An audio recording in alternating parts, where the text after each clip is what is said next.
Hello, everybody, and welcome to this week's live. Today, we are going to be talking about the 3 quick ways you can make money come to you now. If you're not familiar with me, my name is Jennifer Longmore, founder of the #1 Akashic Record Training School in the world. You'll have to pardon my voice. I've been speaking a lot, and I think I'm kind of losing it.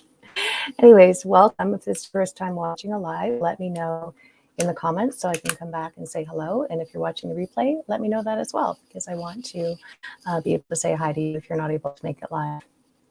So for those of you that don't know, I talk a lot about money, and I think in awakened community, we want to avoid that topic because we associate it with the people puppeting the world stage. Just going to call it what it is. And yet we are powerful creators. So we know that we can outcreate anything. In fact, the only reason that we don't, myself included, I believe we're all under manifestors, is that we are afraid of our own potency. So we like to be in our potential. We like to consider what our highest potential is. We like to talk a lot about what's possible and how to live into our potential. But we don't really want to take the word potent out of potential and embody it. So we push and pull without creating things, but we actually already have the wisdom to outcreate it, the wisdom of how to become a millionaire, for example, or a billionaire, or whatever we want to create for ourselves, is already imprinted into the divine mind. We can call on those frequencies. It doesn't mean we need to create it the way other people have, but there are going to be certain codes in creation, right? This is the land of imagination. We come here to bring ideas and imagination and inspiration into physical form, among many other things. So we already know that certain things are coded, and we can tap into those codes and feel into the nuances of those and call those into our reality and bring them to life in a way that matches our unique soul's blueprint, our unique wealth blueprint, and so on. So it's actually really important for those of us that are awake to what's going on in the world to allow ourselves to be financially fortified. Because when we do that, then we're not operating from our root chakra. We don't need to poo-poo it, because there's, of course, a value to stabilizing that. But if we're always operating out of self-preservation, if we're always operating out of lack, if we're constantly focused on a lack of money, a lack of clients, and so on, our attention becomes our intention. And we actually need to be fully resourced. That means energy, that means time, that means support, that also means money. We can't be spiritually bypassing consciousness and saying, oh, I'm here to elevate consciousness, and then poo-pooing wealth consciousness. Consciousness is consciousness. If we're going to elevate one, we elevate it all. So if we are poo-pooing money, or we're rejecting it, or we're having misidentified associations with it, then we're going to keep it at bay. And we're actually going to have to expend energy, because money as an energy, and all energy, wants to be expansive, right? So think about how much energy, our actual vital life force, we have to expend to suppress that next level of income, whatever it is we want to create. And this is true. I talk with a lot of people that have significant debt. Not all debt is bad, by the way, right? But I'm talking about the debt that's like, an albatross around our neck. I talk to people that are 8 and 9 figure earners, and everyone in between. And everyone has a money story. It's just about how healthy that money story is. So there's a few quick things that we can do to call money in now. And one is to remember that money is just a tool. It wants to be used. It works for us. We don't work for it. So that's a massive paradigm shift that's going to need to happen for you if you are believing that money always has to be associated with your effort.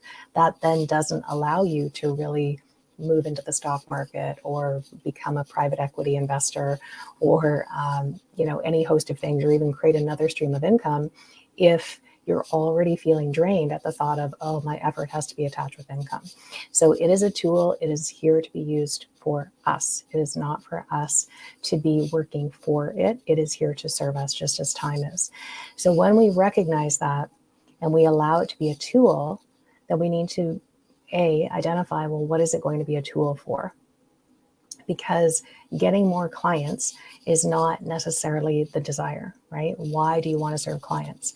Do you want to be served by someone who wants to get you, or do you want to be served by someone who actually is lit up by the service that they're offering and they're just applying a dollar amount to it to allow for divine compensation, essentially, right? So nobody wants to get getted, gotted, gotcha'd. You don't want it. I don't want it. It feels gross even to talk about getting clients, right?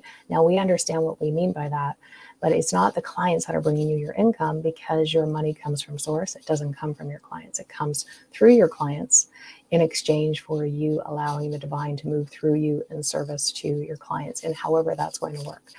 So we first need to know what is it going to be used for as a tool, and getting more clients isn't. If you want more money to come in because you are so proud of what your business does and how it touches lives, and you want to invest in ads, then that's great. That allows money to be a tool. But getting clients is kind of a misidentified way, and quite honestly, not something that is going to work really well if we're operating from really high levels of consciousness. It's going to attract a certain type of person, and it's probably going to create way more problems for you than it's worth in the long run. The second thing is money is a magnifier. So it magnifies what's already there in you and around you, right? So we tend to be concerned that money is going to make us bad. It's only going to magnify your character. This is why, getting our character house in order, so to speak. Its character is basically a currency, right? When our characters align, when we're operating from integrity, then all of that stuff kind of takes care of itself. These aren't my tips, by the way. I'm just kind of prefacing where I'm leading you to for now. So the first one is get clear on how money is going to serve you. What specific things do you want money to do for you, and why do you want to do that? And in that, you're going to have to unhook yourself from the I work for money paradigm, and really leaning into and really embracing and embodying that money is a tool that is here to serve you. The second thing is money is a magnifier. So it magnifies what's inside of you, but it's also going to magnify what's around you. The key is to be willing to look for that. Now, a tip for how to look at what's around you that's asking to be magnified, that money can actually help you magnify. It could be more abundance. It could be more clients. It could be another stream of income in your business. It could be, your life partner, whatever it is. But get clear on what you want to magnify. So the quickest way to do that is to start writing letters to money, to ask money what it needs from you in order to be in service to you. Ask money to show up.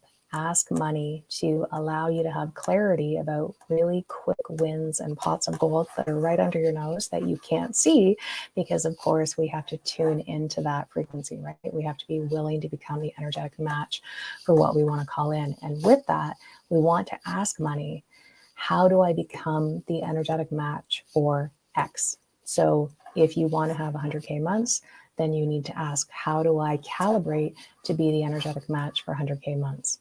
Now, you might get some answers that you don't want to hear. You might get some answers that you're not really willing to lean into, right? So you can get the clarity, and then we have to ask, well, what am I willing to require of myself in order to call that in? A lot of times it's about what we're willing to let go. Sometimes it's the internal stuff, and sometimes it's people around us. Sometimes it's programs that maybe we knew we needed to let go of, but we weren't willing to let them go because they were our babies, or maybe we created them at a certain phase in our life, or maybe there's nostalgia attached to them or whatever, but yet we keep getting this nudge, right? Honor those nudges. So allow money to magnify for you the opportunities that are around you. The third thing is money likes direction. It likes to have a home, and it likes to have direction. So money doesn't really need to know where to go unless we get clear on where we want it to go. So that's part A. Where's the home? Where are you directing it? Where do you want it to land? And then secondly, asking for it to show up, and asking in general, right? The first part of the receiving sequence is asking. And most of us don't ask. Most of us have messy asks. You only have to be on your Facebook Messenger to know that people have really messy asks. Most people will not knock on your front door. And there's a whole host of reasons for that, which I go into way more in depth in my programs. But to suffice it to say, if you don't feel safe in asking, and you're already anticipating that you're not going to be the first choice, or that you're going to be rejected, or you're going to be attacked, or you're going to be scapegoated, or whatever attachments you have unconsciously to asking, you're not going to ask. You're not going to make front door ask. A front door ask in someone's messenger, as an example, would be, hey, I'm running this challenge. Would you like to join us? In the spirit of ease, here's the link to make it easy for you to RSVP to my free challenge. And hey, if it doesn't resonate, no worries. Hope to stay in touch soon. That's the kind of vibe, right? But most people will do the side door ask. An example of the side door ask is, hey, how are you? What do you do? Well, you and I know as leaders that any actual leader is going to do an iota of research on someone and find out what they do so that they don't waste someone's time to go into their inbox. So that really just means that most times when people do that, they are making the ask of, hey, what do you do? So, ooh, magic. You can ask them what they do, and then they can pitch you because they interpret that as consent to solicit business from you, right? It's just messy, right? Nobody wants to do someone. That's just not how leaders show up, and people want to do business with leaders. An example of a backdoor ask, and I have someone that has just done this yesterday, so this is why it's coming to mind, and I know you get this. If you are going to send me a friend request and like my last 75 posts, thinking that you've given me the impression that you've engaged me all within 2 minutes of liking 75 posts, and that now gives you permission to come into my messenger, right? And make a very obtuse, innuendo, hey, I love all of the content that you're putting out. Why don't you join my group, right? That's an example of a backdoor invitation. Like, we all see through that. You really shouldn't lie to people if you're the person doing that. It's just bad form. And that's a lot of work for you, right? If we look at working for money, that's you working for clients, right? That's not attraction marketing at all. I'm not saying that we can't go out and initiate conversations, but just be clean about it. Hey, Jennifer, I wanted to send you a run request. It looks like you're up to some cool things. I think my group might benefit from your cool things. Why don't you come and join us over here in this group? That I still am probably going to say no to it, honestly, because I don't have time for groups, but at least you're being clean about it, right? There's so much nonsense happening in the world. Really want you to hear this if this is you. There's so much nonsense happening in the world. People are at surge capacity. They don't have the bandwidth for nonsense. They don't have the bandwidth for endless messages, like death by 1,000 Facebook messages. Stop it. Figure out how you can be intriguing enough. Figure out how you can be inspiring enough. Figure out how you can really pack a punch with your messaging such that people can't help but want to follow you. People can't help but want to join your groups. But if you're going to be messy and clean and manipulative and deceptive and making side door and backdoor asks in a world where people are at capacity, they do not have the tolerance for that. They are not available for nonsense. And you're just making yourself look like a clown, honestly. So stop it if that's you. I can't imagine that's you if you're connected with me, because you know that I try to keep things clean in my world. But you see how that's a problem for money, right? If you're going to be if your comfort zone is side door asks and backdoor asks, instead of just knocking on people's front door that has a perfectly good welcome mat and saying, knock here, this is my front door, then, you can't be surprised then if you're not receiving as much as you know you're capable of, or if receiving is really, really hard. We have to start by cleaning up our ask and being in our leadership energy and being willing to be hated, being willing to be perceived as an a-hole, being willing to be perceived as greedy, or whatever other things you're contracting up against, and just ask. The second piece of this is receiving. We do a lot of dancing. We do a lot of bobbing and weaving. We complain that we're not receiving, but if we're constantly bobbing and weaving and people are giving us compliments and we're saying, oh, this old thing, or oh, I like your sweater. Oh, I just got it at Value Village. It's just, it was secondhand thing, or any of this like deflecting, distracting, Xena warrior princess, just blocking all of the compliments and blocking anything that wants to come your way, should it be surprising that your receiving muscle needs some work, right? So that's the second part of the receiving sequence. And then the next part is learning how to hold it instead of treating money like a hot potato. Instead of throwing money at problems, right? Oh, I have a problem with client attraction, so I'm just going to go and throw $10,000 at Facebook ads and not bother to really study Facebook ads and understand what copy converts and understand what trends are working and make sure that the freebie that I'm offering is really optimized and it's already performing well and it's already proven that the marketplace actually wants my freebie and they're enjoying it and they're asking for more from me, right? So people will do that kind of thing, throwing money at problems, whether it's ads, whether it's another done with you program, another information program. Like, the truth is, you don't need more information at this point. You don't need more information. There's a plethora of information. If anything, you're probably constipated with information and it's making you so bloated and feeling so poopy, pardon the pun, inside that you can't move because you haven't moved the information that's come in, allowed it to be applied, allowed it to be integrated, allowed it to be embodied, and then moving it out in the world. So really getting clear on what is my capacity and how am I going to expand my capacity to hold more. So there's a lot of things, as I mentioned, that we can do for that. The other thing I would recommend, and this is a capacity issue, is what would happen for you if your current money ceiling became your new floor? What if you were no longer available for your limitations? What if you were no longer available for the ceiling? Hi, Sarah. It's nice to see you. Constipated with information. Yeah.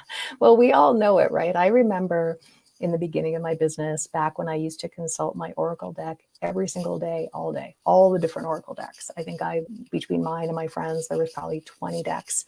And I knew it was time for me to start a business.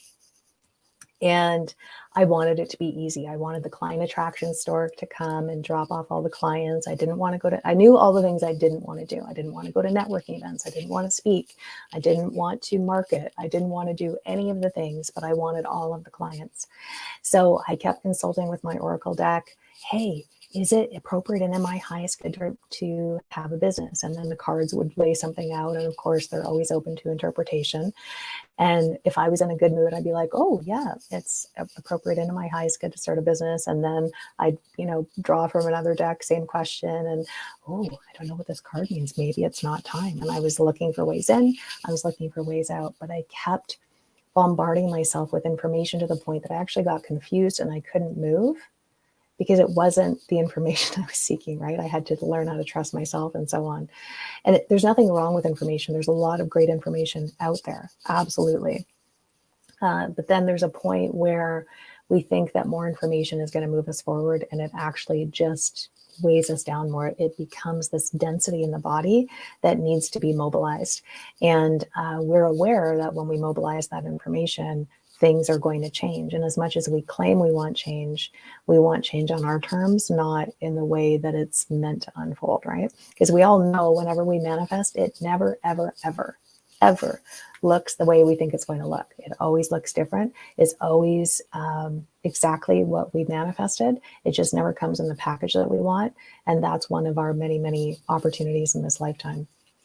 But anyways, back to the capacity, part of that is just deciding now, because decision is an activator. It mobilizes everything. So when we decide that we're not available for this particular amount of money anymore, and we're only available for this as our baseline, then things start to come in play. Now, that can mean that some things have to fall away. That can mean that certain people fall away. That can mean that you're maybe not expending as much time consuming on social media and creating. It can mean all kinds of things, but we need to make some decisions. And then the last thing I would say is, what is something that you can co-create right now? Asking money in your letter, what can we co-create right now that can create an immediate cash injection? So you might then get inspiration for an offer to make that is time limited, meaning it's not that you're trying to create scarcity. It's more just like, hey, I've decided I'm going to offer this thing, but I really only have enough space for this. Or, I'm offering this because it's in time for the holidays or whatever, your thing is. And allow yourself to be inspired. Just reading the notes here. Yeah. Well, I guess my question to you, Sarah, would be, did you tune into your intuition to really lean in? I can tell you, and I'm going to be doing a chat because enough people got back to me on this. There are 4 types of clients. I'm not saying this is you, right? But point is, there are 4 types of clients that are going to cost you a lot of time and money in your business. And I've just seen this from my almost 20 years in business. And I really started to see the pattern. So there's kind of 4 client archetypes that are going to be a pain in the butt. Doesn't mean you can't serve them, but it means whatever. But point is that it was because I didn't listen to my intuition about those people. And this is also true of team members. Anytime a team member didn't work out, anytime a client didn't work out, it was because I didn't honor the intuitive hit. So our intuition is always working for us, as we know. Sometimes, in fact, a lot of times we don't listen to it, and that includes me. But I'm imagining, if you're honest with yourself, the frustration is even less about you having information you already knew and you getting some sort of hit at the time that it wasn't aligned for you, and you leaned in anyways because your ego mind wanted to buy into the results you were going to get, even though your intuitive mind said, no. I don't say that from judgment, because believe me, I have entered into some pretty costly business experiences because on paper, everything sounded amazing. And my gut was screaming, no, don't do it. Run the other way as fast as you can. And I'm like, but on paper, it sounds good. This is exactly, And then, of course, I would arrive at this situation, and it would be the exact opposite of what it was promised. And in that moment, I'd be frustrated and angry, but I was really just angry with myself, like, you know better, just listen to your GD intuition. So anyways, I just offer that up in case that resonates. But the key is to move through that, right? And some of the things that I have done when those kind of things happen is declare in that moment, okay, I am no longer available to spend money learning costly business decisions. I'm no longer available to spend money learning costly business decisions.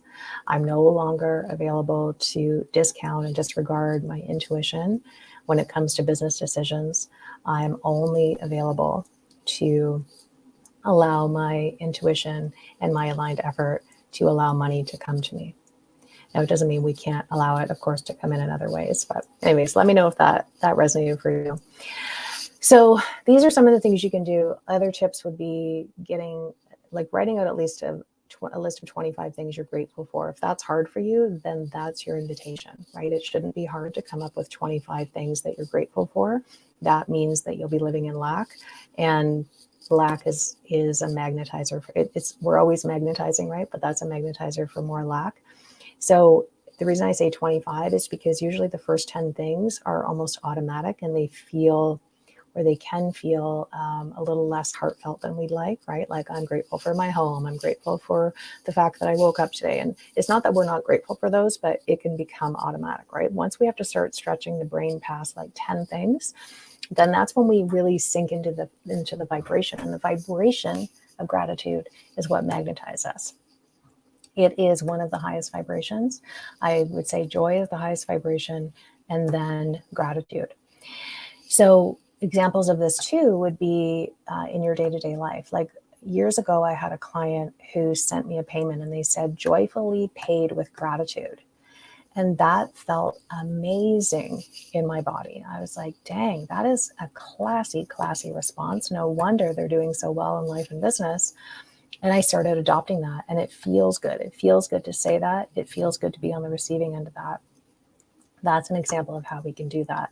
The other thing that I do so that I can track it and make sure I am acknowledging people is I have a reminder that pops up in my Google Calendar. So once a week, I have a reminder that pops up to specify things that to my team, each team member, and I have a lot of team members that I'm grateful for and why. And then I also identify clients that I want to love up, right? Like I'm always in gratitude and I do express gratitude, but I'm talking about specific actual gratitude gifts that I send people, right? So I might send someone a journal or a book or a candle, or I might send them to the spa. It depends on the client and the situation.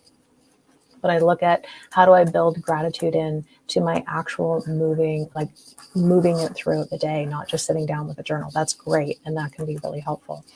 The second thing is to set the intention that all the bills and payments that you have coming in, that you're blessing the company and the people that are also processing those payments with the money that you're sending through. That feels amazing. And allowing people that pay you to receive the blessing from that, but also then exponentializing it so that everyone attached to that, directly and indirectly, can be blessed by that exchange of energy. This is very intentional stuff, and it's going to require you building it in as a habit if that's something that you want to do. And then, as I mentioned, the third thing is writing a letter to money. It can sound really hokey. Many of you have heard me share this story before, but I uncovered my relationship with my dad way back in the day when I was writing a letter to money, and I was so mad at money. Like, you're here for me, but you're not really here for me. And I realized, oh my goodness, I am in an emotionally unavailable relationship with money. Who does this remind me of? My dad. And I only say this because I know most of us have that kind of a relationship with at least one, if not both, people that raised us, depending on who raised you and what the circumstances were, right? So I had to, so in uncovering that pattern, that could then allow me to start writing letters to money about the kind of relationship that I did want it to have. And then when I get frustrated again with money, when it's not doing what I want it to do, right? When I'm in my ego mind demanding, where are you, money? You're letting me down. You're disappointing me. And I write a letter to money. And it'll show me something else, right? And then I get to start crafting the script again of, hey, money, this is the relationship I want to have with you. And here's why I want to have this relationship with you. And then I keep focusing on that again and again and again. So I hope this helped. I'm going to be creating a few things just to give you the heads up of what's coming down the pipeline. You might have seen my post today about the pink elephant in the room. I don't want to give away too many spoiler alerts, but I know when you hear me talk about it, you've been having this experience and you didn't realize that you thought you were alone, is what I'm trying to say. So we're going to be talking about that and what it really means to be moving into this 5D reality. There are some new templates arriving on the planet. You're probably feeling that. There's new business templates. You're feeling it. It's part of the pink elephant. You're feeling these new templates coming in. No matter what you're trying to do that's aligned to the old way of doing business, particularly in the online space, it's just not working. And there's reasons why, which I'm going to share with you in an upcoming masterclass. I'm going to be sharing with you the four types of clients that are going to cost you money no matter what level of income they're in and no matter what your offer is. So this way you can write your copy and you can market in a way that pulls in the people that you are here to serve, people that you've already contracted on the soul level to serve. And then what's the other thing? Oh, and then I've just decided this morning, my team doesn't even know, so they're probably going to lose their absolute marbles on me because we've got a lot going on. But I've decided to do a client attraction. I'll call it a challenge for now. I don't really want to use the word challenge because I'm not interested in dealing with challenges and obstacles and being in that energy, but a challenge type of vibe, meaning like let's create extravaganza, so to speak. Let's have fun.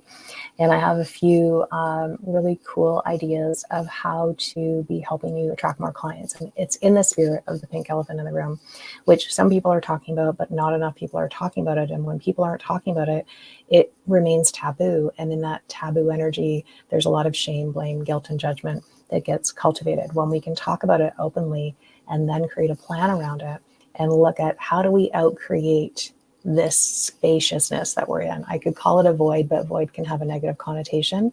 We are in what I'll call, I guess, a positive void, right? We're straddling the new world and the old world, and we're seeing it everywhere. We're seeing it with our body, right? There are new body templates coming in. There are new money templates coming in, new business templates coming in, new relationship templates coming in, and so on and so on. So we still have our foot a little bit in this other world because we kind of have to, right? We can't just leap there. In a lot of ways, there was nothing to leap to, especially in 2020, right? There was this feeling of doing this split. It's like, I've got my feet in both worlds. My feet are going in two different directions. Whereas now it's harder and harder to gain your footing in the old world, especially if we look at business. And this new world, like kind of marshmallowy, right? Like, ooh, is my foot going to be stable when I step over here and really allow my body weight to sink into this foot that's in this new world? Hopefully that analogy works for you. You get what I'm saying. Anyways, we've got some things coming up, but right now what we have going on is the Embodied Wealth Academy. That is a 6-month money journey with me. We have tons and tons of trainings in there, energy activations, ascension activations around money, a lot of 5D money codes, wealth codes, etc., prosperity codes. And we unravel all of the messiness around money for you energetically. So a lot of clearings, activations, and so on. Live calls with me in a group setting. It's a 6-month journey. You really allow yourself to be held in that container and to be able to be inside of my brain, right? There's things that I don't even know how to articulate of how I was able to create an 8-figure company, that when you're in my space, you can, probably see some of the nuances of that, but you also get to pick my brain, right? And calibrate up into the penthouse, essentially. And you're going to hear me use that term a lot. So if that's a journey that you want to take with us, if you know that it's time, if you're tired of consuming and behaving like a consumer, right? The consumerism is a program. It's a very different energy to be a customer or a client versus a consumer. But if you're a consumer, it's going to be time to shift that, right? Because that paradigm is already asking to be shifted in a lot of ways. And that's one of the many things that we can help you work through. So if that's you, either private message me or let me know in the chat. I have a special offer going on right now that I'm happy to chat with you about to make sure that it's a good fit for you. But in the meantime, I hope this was helpful. Let me know in the chat what insights and ahas you're taking away, and I will see you again next time. Bye for now.